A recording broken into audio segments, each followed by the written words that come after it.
know where you live. It's on Alfred. We know where you live. We've been given the order.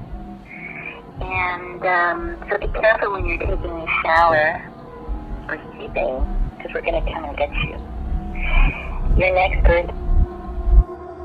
I was working as a producer about 15 years ago on the show, a very famous TV therapist that has a mustache. Either tell me the truth or shut up. We were doing this weight loss challenge show. For you at home, intentional exercise can mean starting with something as simple as climbing stairs. For this particular episode, we went to a hotel near Universal, and we had put out a feeler for a bunch of people who wanted to lose weight in partners. So it was like couples who are a husband and a wife, or friends, or mother-daughter, or whatever it is. We were casting essentially. And one of the people that I met was this woman named Karen. We'll call her Karen. She had come in with her friend, and they were there because they wanted to lose weight. I was, of course, nice to everyone, smiling to everyone, you know, being friendly because just being professional. And I kind of remember she was a little smiley towards me. She was very nice. She was very cordial. I didn't think too much of it. I just thought, yeah, this is a nice lady. About a week later, I learned from a colleague that this woman was contacting our show, and she wanted the host of our show to do some sort of matchmaking thing. Shut up. She said that I was the perfect guy for her. In her fantasy mind, she wanted Dr. Phil to be a matchmaker for me and her, which I guess meant, you know, we were gonna do a show, and she was gonna say, Dr. Phil, I'm in love with one of your producers. And then I was gonna come out and maybe bring her flowers or something, and we were gonna go right off into the sunset together. I thought, that's weird, I'm flattered, that's nice, but you know, it's not gonna happen. There's no way on earth that we would ever have a show like that either. An avalanche of things started happening. She friended me on Facebook.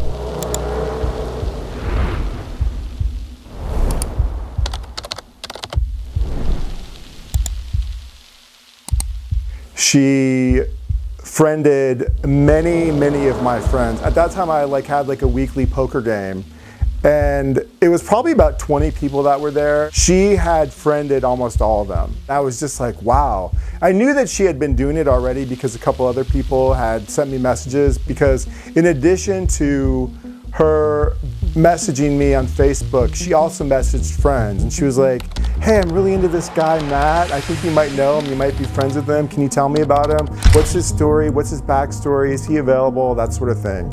But in addition to that, she was posting all over the internet. I'm in love with one of Dr. Phil's producers. His name is Matt Lutz. Does anyone know him? Can you tell me about him? That sort of thing, like random places on the internet. But then things got a lot worse. She started sending me a barrage of messages. She was emailing me, she was sending me messages at work. She somehow got my cell phone number and she started texting me. Hi Matt, it's me from the Dr. Phil interview, the one who couldn't take her eyes off you. It seems like when you were doing the interview, you were checking me out, so you were a little interested in me. So about myself, I'm Sharon Scott, I'm 5'6", blue eyes, blonde hair, 175, September 22nd, Virgo, on cusp. I'm a jeans and t-shirt kind of gal. I'm a good person with a big heart. So what about you, Matt? What about you, honey? I kept getting these messages and I was alarmed, you know, because it was just nonstop. All that I really know about her is what she's posted on the internet. She was bipolar. Apparently she was single. All the things she told me, her brother had recently died, her mother had recently died. She probably was lonely. And here's a guy who is looking directly at her, smiling, talking to her, nodding at her, and just being agreeable. And I think just something in her brain just thought, yeah, this is a guy for me. My not responding to her was not enough for her. She then took things to another level and she showed up at my apartment. One morning, I remember it was a Saturday, it was before 8 a.m. Somebody was knocking on my front door. My partner was there at the time. The TV wasn't on or anything, and I think we were being quiet. And I remember looking at him, and we were just like, what is that? You know, what is that? And we went to the door, and there was a person at the door wearing a ski mask, but you could see that there was a long blonde hair coming out of the ski mask. And I was like, holy shit, I think that's that woman. And he was like, just open the door. I'm like, no, I'm not gonna open the door. I'm not opening the door. And she kept knocking. For like 15 minutes, she kept knocking. And finally she went away. And then I was like, wow, this is really scary. This woman like really wants to just insert herself in my life for some reason. Shortly after that, I was asleep on the couch and it was 3 o'clock in the morning, but I hear someone just like very quietly trying to open the door to see if it's locked. You know that sound like when you grab a door? I didn't know who it was or what it was, and I went to the peephole again, but this time, whoever was there, they put their hand over the peephole, okay? I was like, what the fuck?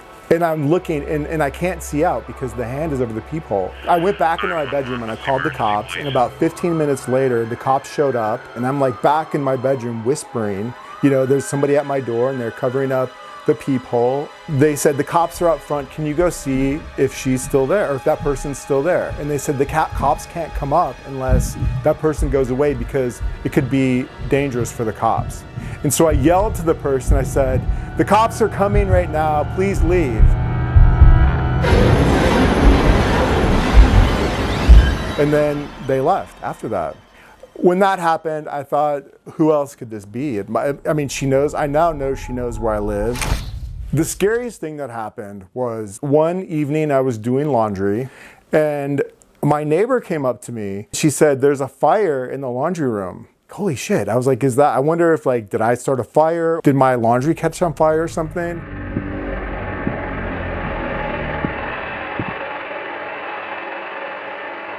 I went down there and my clothes were no longer in the dryer. They'd been put on the counter and set on fire.